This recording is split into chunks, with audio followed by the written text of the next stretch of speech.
बिस्मिल्लाहिर्रहमानिर्रहीम। अस्सलामु अलैकुम वरहमतुल्लाहि वबरकातुहू।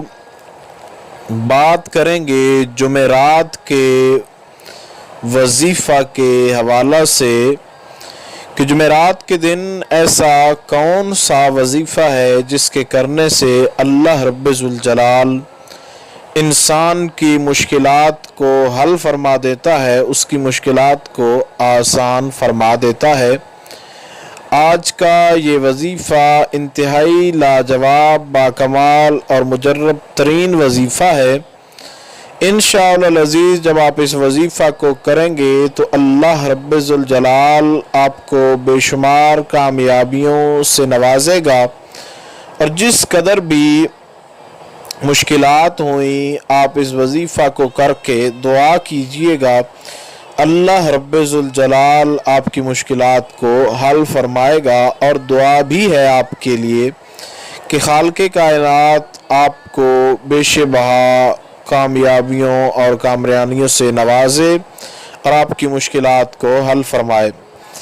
जुमेरात के दिन अल्लाह रब्बुल जलाल का इस्म गिरामी या रऊफ़ हो, इसको आपने 11 मरतबा पढ़ना है।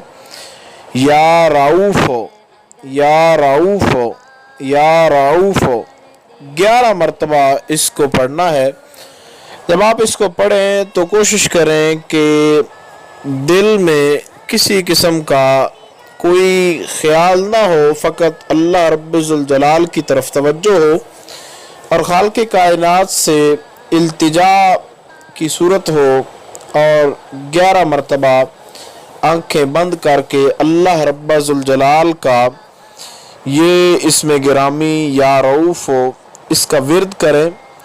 इंशाअल्लाह अज़ीज़ अल्लाह रब्बुल जलाल आपकी जो भी मुश्किल हुई उसको खालिक़े कायनात हल फरमाएगा। 11 मरतबा पढ़ लेने के बाद आप जो है उठाकर हाथ दुआ मांगें अपने रब से। इंशाअल्लाह ताला अल्लाह रब्बुल जलाल आपकी दुआ कबूल फरमाएगा और आपका मसला हल हो जाएगा। उम्मीद की जा सकती है कि मुख्तसर तरीन अल्फाज के अंदर जो गाइडलाइन आपको जुमेरात के वजीफ़ा के हवाला से बताई गई है उसकी आपको समझ आ गई होगी। फिर भी अगर आपको कुछ पूछना हो वजीफ़ा के हवाला से तो आप लोग कमेंट्स कर सकते हैं। इंशाअल्लाह अज़ीज़ मुकम्मल तौर पर यह कोशिश की जाएगी कि आपको आगाह कर दिया जाए। अस्सलामु अलैकुम वरहमतुल्लाहि वबरकातुहू।